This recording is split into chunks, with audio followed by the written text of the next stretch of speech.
So you go from Belhaven to Berry. Mm-hmm. Now did you catch any flack when you obviously you played shorter? Yeah. It's kind of your alma mater's rival. Yeah, Did you get a little flack. It was unique. Actually, my first win 35 years ago when I was a coach at Belhaven was against Shorter College. My first head coaching game was against Shorter, and we won the game, and that was our first win. And then so I come back 3 years later, and I'm the head coach at Berry, which was an incredible place to work. I loved all 4 years there. What a great school and a beautiful campus, largest campus in the world. It's on a wildlife refuge, and spent 4 years there, and it was really awesome. Actually, a lot of the kids that I coached were from Birmingham, and some are still here, and actually connected with a couple of them last week, and guys that played for me there and had 4 years. And actually, after my first year there, UAH offered me the head coaching job, and it was a chance to go back home, but I just didn't feel at peace about it because I felt like Berry had given me an opportunity, and I didn't feel like it was right after leaving a year. But after my fourth year, we had just had our first child, my wife Kelly and I, and our son had been born in December. And in April, UAH offered me the job. That would have been in April of '97. And so it was a chance to go back home. And, what a lot of people don't realize is when we went there, because now UAH is one of the top Division II programs in the country. And I say that not to be self-promoting. I was very fortunate in my time. There's so many people invested in the program and made it what it was. But when we went there, they'd only had one winning season in 16 years. Mm-hmm. It was not a very desirable job. It was a lot different than it was now. But we were there for 22 years, and it was really special to be able to do that in your hometown, to be able to be a part of something that kind of became Huntsville's team. And that was a really neat experience. And guys, some of my closest friends and got to be a part of that, my family. And then the kids that I'm probably the closest to now are the kids that I coached there. Some of the best players I had were from Birmingham, over the mountain kids, Hoover, Spain Park, Vestavia, those places, Homewood. Really, really good players out of this area, and so it was a really special time, and one I'll be forever thankful for. I got the head coaching job at Bevel State in 2007, and I expected immediate success. I mean, I was such a young guy when I got the job. I mean, I think I was still in my 20s. But I just thought, well, we'll get a conference championship in year one or two, and we'll be off to the races. So when you're going into a new program, like, going from Berry to UAH or, UAH to Lipscomb, what's your mindset in terms of the amount of patience that you need to have? I mean, are you carrying that same mindset at each place that, hey, we've got to get our culture built? Or are you trying to step on the gas? So what is your mindset? Well, if you had that was 28 years ago when I went to UAH. I probably the first couple of years was too impatient and at times was frustrated. But I think the thing that probably made that situation unique is I didn't go there to leave. I really wanted to live there. And I tell young guys, before you take a job, you need to think, am I okay with living there? And then the second thing is, does that job give you an opportunity to finish in the top four of the league? If you feel like you want to live there and you have a chance eventually to finish in the top four of the league, then you should do it. Mm-hmm. And so once I settled in after the first couple of years, and that whole league was taking all transfers and guys were coming from all over, and I thought we had to do that, and I realized, I'm not going anywhere. This is our home. This is where we want to raise our children. We're going to do this day by day, step by step, and really embrace the process of it. And we started taking 95% of our players that were high school kids, and we were no way anti-transfer, but I thought the best players would get out of high school, and we redshirted them. The majority of the kids that played for me, they're redshirted, and so, our thing was you had to work while you waited, and it became more like a 5-year plan.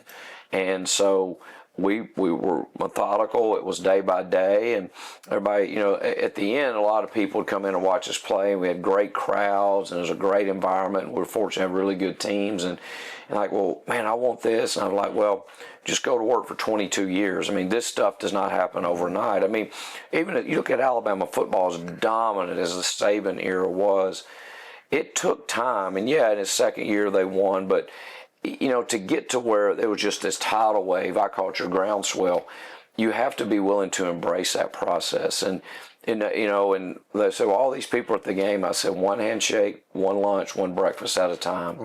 And every interaction you have is so important. And, you need to invite people in. And when they come there, you want them to see something that say, I feel good about supporting that. And so we played the long game. And, at the end, it worked out, and really thankful. Your dad made such an impact on you from a coaching standpoint. Who are some other guys that you look to learn the game of basketball? Yeah, interesting. Don Meyer, who was the coach at Lipscomb, who was a living legend. I thought Coach Meyer was probably the best teacher of fundamental basketball ever. And I also saw how he turned his basketball camps into not only an opportunity for him to do better financially, but to supplement his program and to build their brand. So we did that at UAH. We built the basketball camps as a huge piece of the program. I think when you go in and take over a program, that's what you understand. You don't just want to have a team. You want to build a program. Teams fade. They're one-year deals, but programs are built to last. So Coach Meyer, a guy that was amazingly impactful for me, is a legend here in Birmingham, is Dwayne Rebo. I coached against Coach Rebo. What a basketball coach. I mean, and a better man. And, Coach was here on Bucky's staff for the last 6 years, and he's now, semi-retired, but I've got him on retainer. I'm like, you come to every practice, anything you want, you have access to. And right after practice every day, I go and say, what'd you think? Yeah. And he's honest with me. And, he has the ability that I'm so envious of blending confidence with humility. And I think that's such a sweet spot as a leader. But just has such a humble spirit, but also confidence. And he was incredible. Kevin Stallings at Vanderbilt had a big impact on me. Kevin and I became very close, and he's now out of coaching. John Beilein, that was at Michigan and West Virginia, Michigan, and NBA for a while. All those guys that I really, looked up to. And like, I think you got to have a circle of guys if you have problems or questions you can call. Yeah. I actually called Coach Rebo in anticipation of this interview, so he gave me some inside stuff for you, but I've known him since like 1994, and I agree with you. Such a humble, great man. And the other thing is, I went to Lipscomb's basketball camp back in the day when Meyer was the coach.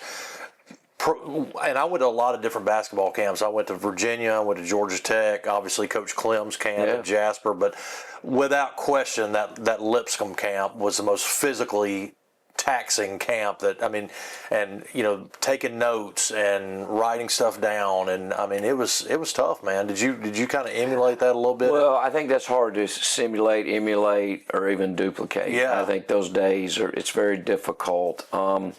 But I was privileged that when you coach at Lipscomb, and I want to say something about Lipscomb too. What a special place. I will be forever thankful for my time there, how good they were to me, my family and I. Great school, great city. But I coached on Don Meyer Court, and that was a privilege and an honor, and it was something I took very seriously. I had so much respect for Coach Meyer and his family, his son Jerry and his wife, Carmen. They were just so good to me. The girls, they were... I just meant a lot to coach there to me, and I really I said, I want to run this program in a way that would make him proud. I said, he passed away a few years ago, and I want him to say, I'm really pleased with how you're doing things there. And that was important to me. Now, obviously, you have a great experience this past year. You get to go to the NCAA tournament. You play in Milwaukee, Iowa State, right? So give us a little inside of what that is like being a tournament participant. It was incredible, Al. I think the thing that I learned very shortly in being at Lipscomb is the most pressure I've ever felt in all my years is at the mid-major level in a one big league, the conference tournaments. Because really, you can throw everything else out. It comes down to those 3 or 4 days in March. Our first year there, we played in the championship game. We lost at Liberty in the finals. I thought, we'll just do this every year. Well, the next 2 years, we didn't do very well. We lost, I think, in the second round, and we lost in the opening round the next year. And then year 4, we lost in the semifinals to Kennesaw in just an unbelievable game. And and just realizing how hard it is. And we won 20 games that year. The next year we win 20 games. And we lose at the buzzer on a 30-foot heave from a kid that transferred from Lipscomb. Hits a shot to beat us. And so going into last year, we thought we had a good team. We had a lot of guys back and had an incredible bunch of kids. And there's a ring that we got that it means so much to me. I was actually texting one of the dads last night, and son's overseas playing, and just what that was like. Not a lot of people said, I know you want to coach in the NCAA tournament. Well, the reality is I coached in 11 at UAH. I was fortunate. Those tournaments meant so much to me. But to be a part of the Division I NCAA basketball tournament, it's special. But I was so happy for two groups of people. The first one was our players, because we had 3 or 4 kids that came back off that team to play on that team. They had one goal, and that was to play an NCAA tournament. And when you step out and say, this is it, it's like I'm going to go run a marathon, and my only way I'm going to be satisfied is to win it. That's hard. That's a lot of pressure. We were picked by everyone to win the league. We had the most guys back. Well, there's a significant pressure that goes with that. But to see those kids when it was over and we're dribbling out the clock and they're just weeping, I mean, like that's special. That's like if you play golf, when you hit that 3-iron right on the screws, that's what keeps you coming back. And it's really hard for me to even talk about it without getting emotional, just because I think about those kids and, they were so special. But then also what I saw it could do for a school. And the day we played in the championship game, in that league in the A-Sun, you play the home seed hosts the tournament games, and it's the high seed. Well, we're playing on Sunday afternoon, and I get a picture. I knew it was going to be sold out, over 5,000 people. And I get a picture about an hour and a half before the game, and there's people everywhere outside. And their pride in Lipscomb University and this is our school. Because, when you're at a little bit of a smaller school, sometimes you're overshadowed by the Tennessee and the Vanderbilts and, the Titans and the Predators. But, that was Lipscomb's time. That was their time. And the support they gave us, and when not only our team, and I was actually watching some of it last week, when you're dribbling out that clock and that place is sold out and they are so proud of what's on the front of that shirt they're wearing, I was so happy for them, because they were the first school that believed I could coach Division I basketball. They gave me the opportunity, and I will be forever thankful for that, and have so much in debt to them. And then just in the next 2 weeks, the build up to it, when you get, you're sitting there, I was watching on Sunday, you're watching with your son this year. It's Sunday at 4:00 or whatever it is, and they announce the bracket. You're saying, what if I had a team? What if that was our team? And when you saw our team pop up, that was really special. Now, then you got to go play Iowa State, which is no joke. Because you get to that deal, it's all about the draw. Yeah. And they were not a great draw for us. But just to be a part of it, and when we got there and we played in Milwaukee, we were the first game on Friday of the tournament. We probably brought 3,000 people with us. And when those kids went up court, and it's goosebumps. Yeah. What was the coolest thing about the experience outside of playing the game? Yeah, I think just a 2-week build up for our kids. Just say, I always say, whenever you take over a program, say, let's make the big time where you are. I don't care where you're coaching, what level you're coaching, make the big time where you are. And we got to tell this guy, you made the big time. Like this, you're a part of this. I don't think there's any doubt. And I don't care what anybody says, the best sporting event in the United States annually is the NCAA basketball tournament. Now, no one loves college football more than I do. Nobody loves golf more than I do. Whatever it is, the World Series, NFL. But for that small window, that 3 weeks, it is incredible. And to say, our school, our team is a part of that. And that's my prayer for Samford. They did it 2 years ago, and that's something you want to do again. Yeah.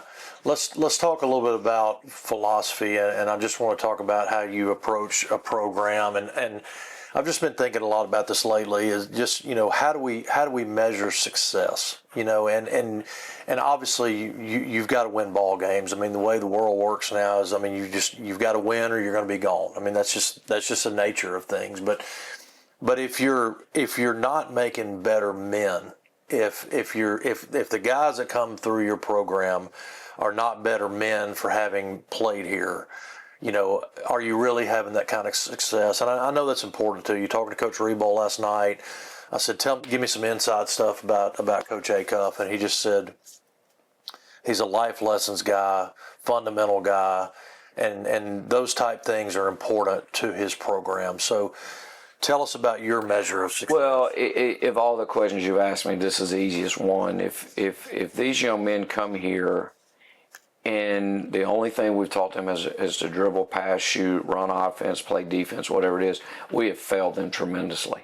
We have the most precious commodity people we all have as parents, and that's our children. And we have an obligation to them. And I think with these kids now, I have guys on our team 18 to 24 years old. That's a pretty wide net. But this is not, even in the transfer deal, this is not rent a player. This is invest in a kid. This is invest in a young man, whether we have them for 8 months or 5 years. I'm going to work every single day. When I talk to them, I want them to walk out of there and have something that they have to think about a lot more than basketball. And just the understanding that life is not about you. And the greatest evil in our world right now is entitlement. You can't be entitled. I mean, you can get whatever you want out of life if you can help other people get what they want. And understanding that just always think, what if that was me? Have the ability to enter somebody else's world and say, what if that was me? Empathy. Yes. It's just to be able to just don't be selfish. We have 6 core values, and we try to hit upon them very regularly. We're selfless, thankful, humble, driven, committed, and responsible. At the end of the day, you're responsible for you and all those things. And, and I think being selfish, I've never met a happy, selfish person. The problem with them, though, is they make everybody around them miserable. Mm-hmm. Being selfish is a team sport. You make everybody around you that way. And, and having the ability to be thankful. I mean, I think you have to be real careful when you work somewhere like Samford. When you pull on those gates, you will never be callous to how beautiful this campus is. It is gorgeous. We just got out of an all-staff meeting. Our president spoke. What a leader, Dr. Taylor is. And I want to work hard for him. I want to do a really good job for him. This is a special place. But the guys that play basketball here are no better than anyone else. We are a part of Samford. We are a very small part. And our whole thing and our thing for our team this year is we want to be impactful. We want to be impactful on this campus. We want to be impactful in the student body. We want to be impactful internally with our basketball team. But if all I do and all our staff does is help these guys score points and win a few basketball games, I don't care how many games we win. We're not succeeding. We may be succeeding in the world's eyes, but boy, what a shallow existence. Mm-hmm. You got a bunch of transfer guys to come in this year, but how do you navigate that from a coach's standpoint? Obviously your players can transfer at any moment. Yeah. I think about I guess it was Jakari Lane. When he was at UNA. Great player. Now he's at Texas A&M, mm-hmm. and you understand that, mm-hmm. but what's your mindset going into that? Like as a coach, like these guys could be gone at any moment. Yeah. And so how do you approach that? Well, I think the first thing is no one's above the program, and me at the top of the list. No, this is Samford's basketball program. Yeah. This is not Lennie Acuff's program. This is so and so. And so if someone's not comfortable being here, the best thing for them to do is to leave. Me included. It's just, this is a program, this is an organization that's about the whole, not the individual. However, I tell them, and we had this conversation last week, we had a team, we do something every week, it's team building and hopefully character development. As I said, from the time you got here June 1st until whenever our last game is, this is about us. Every single decision we make, everything we do is about us. Now, when the season's over, we'll take about 2-3 weeks, and it can be about you. And you can figure out what's best for you, what you think you need to do, and there'll be no hard feelings. But for these 8 months, this is about us. And we will not compromise that. And so I don't think you can coach in fear. I don't think we're given a spirit of fear or timidity. I think we're given a spirit of courage and boldness, and we're going to put the best product we can out there on the floor. And the way you do that is, and I talked to our guys about this yesterday, create an equation where 1 + 1 = 3. That you and I together become a team, and that team becomes the third. We have the third part is our team, and there's no one above the team. And they just have to understand that. And I could sit and talk to you all day about all the things I've screwed up and all the things I've messed up and done wrong. But I still believe at the end of the day, you bet on character. Yeah. Because if you enjoy the kids you're getting to coach, you'll do a good job with them. And they will get to and there's no guarantees, but the chance of them maxing out everything they have is a lot better. Because I have 2 goals for us every single year. The one is I want us to be the very best we can be, and I'm not into we need to win X amount of games or win a championship. Obviously, those things are unspoken. We know that, but I want whatever it is. Let's get every ounce out of our ability, and then the second thing is I don't want to be in a locker room when the last game played and there's no tears. What a wasted 8 months! If you don't care enough to hurt when it ends, then boy, we didn't have much. You know, that's a great perspective, because I mean, you could be sitting there on pins and needles worrying about whether or not somebody's going to transfer, but just taking that from a standpoint of, hey, I'm not going to be fearful about this, and if somebody leaves, then they leave, and that's just part of it. So I think that's a great perspective that you got there. Tell me about coaching with your son. Yeah, I mean, man, what an awesome thing that is to be able to, teach him and bring him along. So what's the best part of that? It's just a real blessing. He ended up playing college baseball. He played baseball at UAH, and and which was the best for everybody. He had a great experience. He's getting married in May, and I think the majority of guys in his wedding are guys he played in college baseball with, or guys he played in high school with, and that's the way it's supposed to be. That means, I told his coach this at another wedding earlier, that that when you look up there and the guys are in your wedding, then you had a good experience. That's the way it's supposed to be. But it's really been a blessing.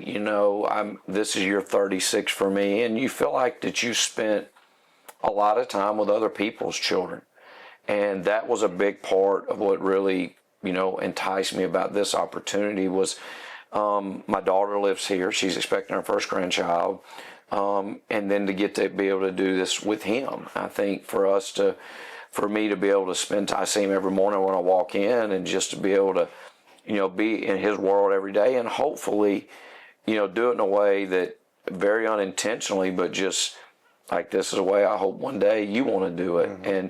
But it's really special. He's actually worked for me for 2 years at Lipscomb, one as a GA and one as an ops, but he's went and done it, and I was really proud he's willing to go out on his own and do his own thing for a couple of years, instead of saying, well, the only reason I have this job is my dad.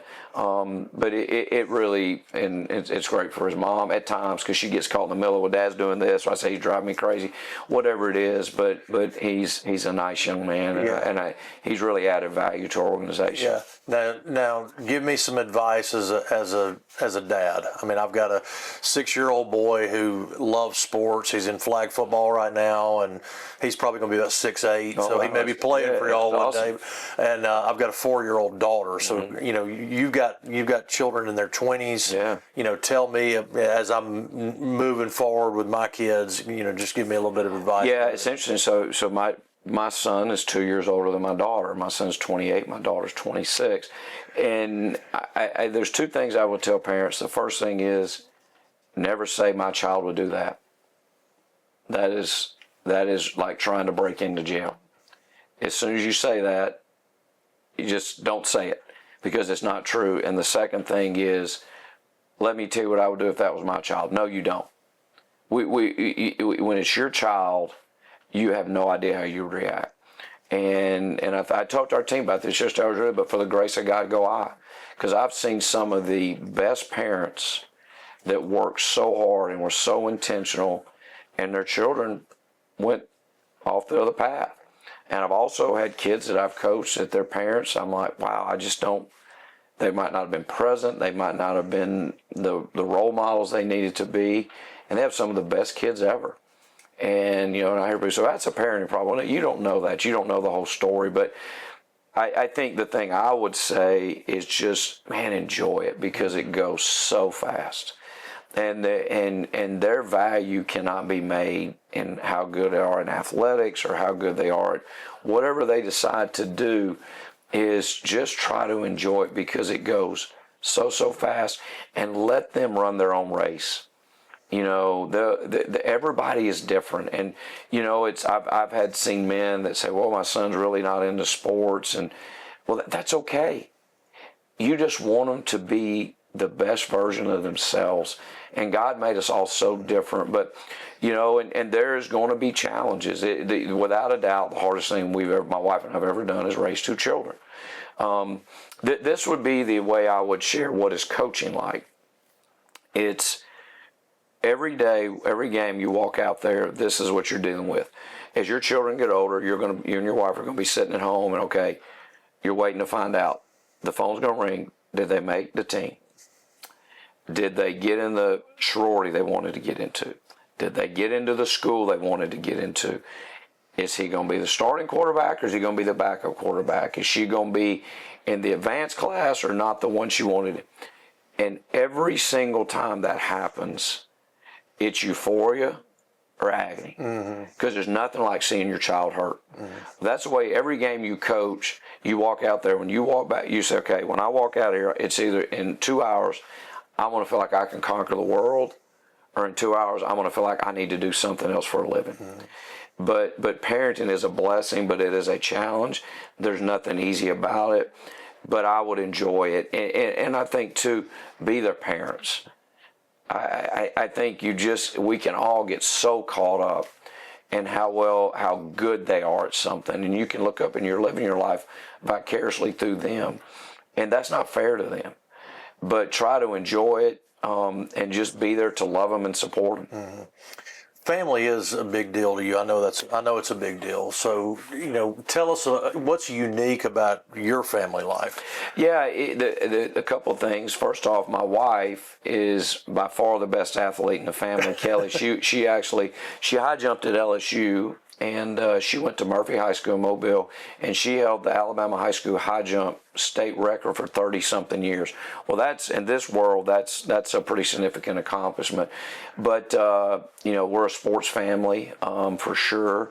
My daughter played volleyball at Madison Academy, won a state championship, but she didn't want to play in college. She wanted to go to Auburn, and she had a great experience. And so, she ran her race, and that she didn't. I said, that's fine. I just want you to be happy is what you want them to be.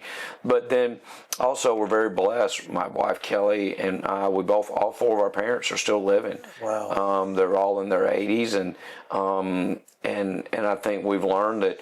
I share this with our players. I said, well, if you say, well, my family has issues, my family's jacked up. Well, yeah, and so is everybody else's. Yeah. Everybody has their stuff. Everybody's got a little dysfunction. Everybody. Yeah. No one gets a pass on that. But we're very blessed that all 4 of our parents are still alive. I remember my parents were at my first game I coached 35 years ago, and they got to watch me coach in the NCAA tournament 35 years later. What a blessing. But just that I've seen with Kelly's parents and my parents, just being there. Yeah. And just being the standard. They're the standard, and what a great example and legacy they've lived. Yeah, that is a blessing, because I've lost both my parents. I lost my dad in 2011. I lost my mom 4 years ago in 2021, September 14th, 2021. And man, just to be able to have your parents alongside you, and what a great thing to be able to, see your kids, their grandchildren, doing good things as well. Such a huge thing. We're blessed, for sure. Absolutely.